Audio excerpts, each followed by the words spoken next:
Hey everyone, welcome back to my painting tutorial. My name is Jay, and today I'll be showing you how to paint this Dark Angels company master named Balthazar from the new Dark Vengeance starter set. After the shade was dry, I then highlighted all of the capes and the purple areas with the same 1:1 ratio of Lothern Blue to Evil Sun's Scarlet. I do not usually use the same base color as highlight, but the Drakenhoof Nightshade is such a dark shading that you can get away with using it to darken the recesses and then going over it with the same base color. And as long as you do a single coat, it'll actually blend really nicely and create a really nice gradient of colors.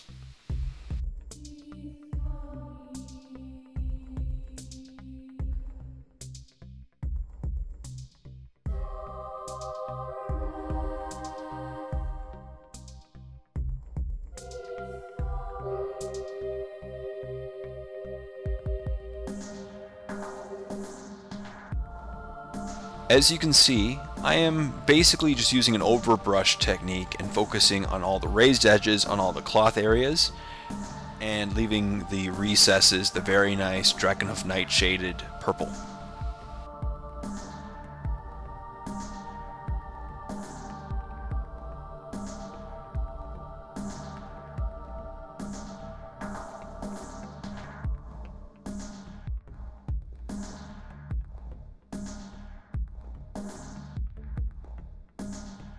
With the purple areas done, I started on all the red areas with Mephiston Red, a really nice deep red color that is the base color with the new Citadel range.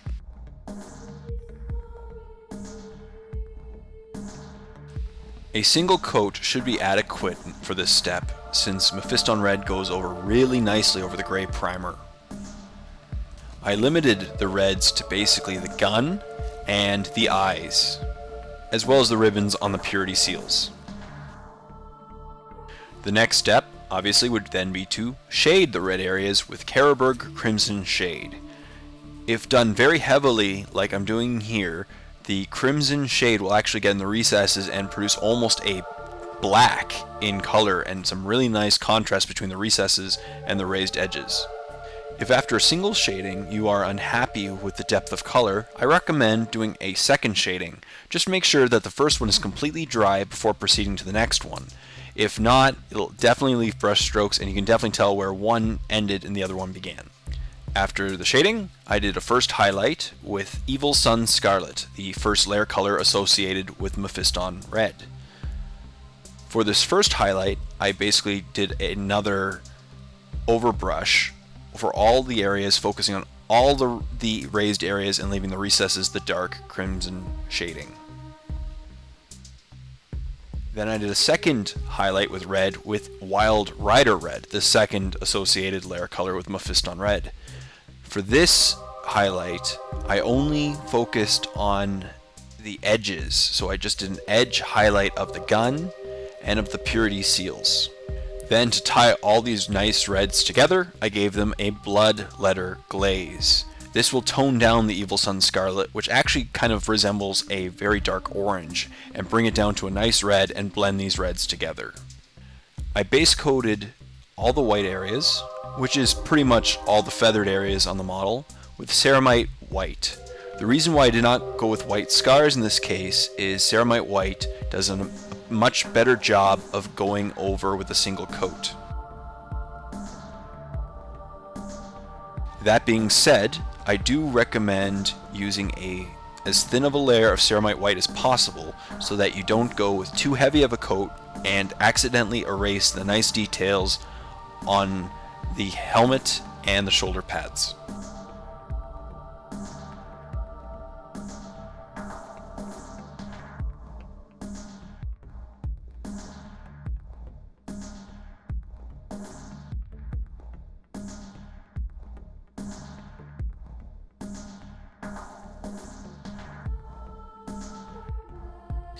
I then decided to use Ceramite White as the base color for the white areas on his cloak as well. For this step though, you can use white scars, as I just mentioned, but with white scars you probably have to do 2 coats to the single coat of ceramite white. And remember, if you decide to do multiple coats of white, remember to let the first one completely harden before doing the second coat. White is one of those colors that brushstrokes can appear very easily, so take your time, do thin coats, and make sure one is dried before proceeding to the next. Then to give these nice white areas some depth, I gave them all a very watered down, I mean about 2 parts water to 1 part shade, non-oil shading. This will get in the recesses and make them a nice dark gray without tinting the raised areas too much.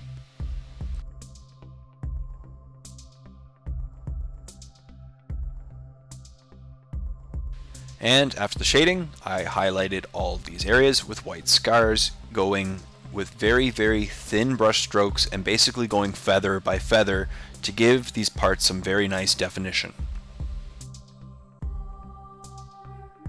So as you can imagine, this was actually a very lengthy step to do, as you have to go 1 feather at a time, but it really does pay off in the end and gives a really nice above tabletop appearance.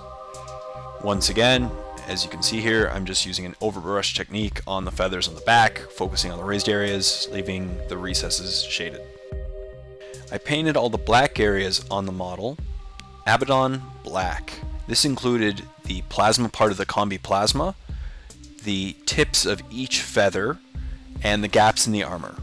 Usually I don't use Abaddon black, I typically use gray primer for black areas, but since all of these areas are basically dimensionless to begin with, I decided just to go with black as opposed to the very, very dark matte gray. As you can see here, I'm taking my time and just doing the edges of each feather independently and making them look really nice, and a nice line, as you can see, a nice diagonal line down the feathers.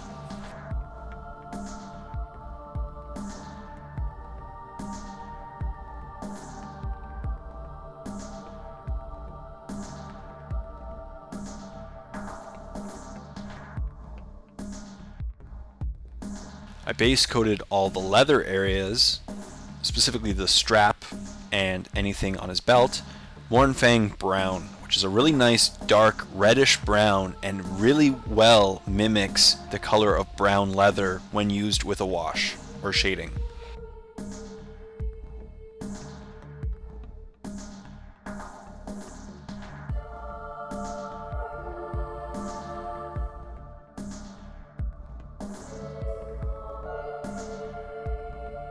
So the next obvious step would be to give it a really nice Agrax Earth shade.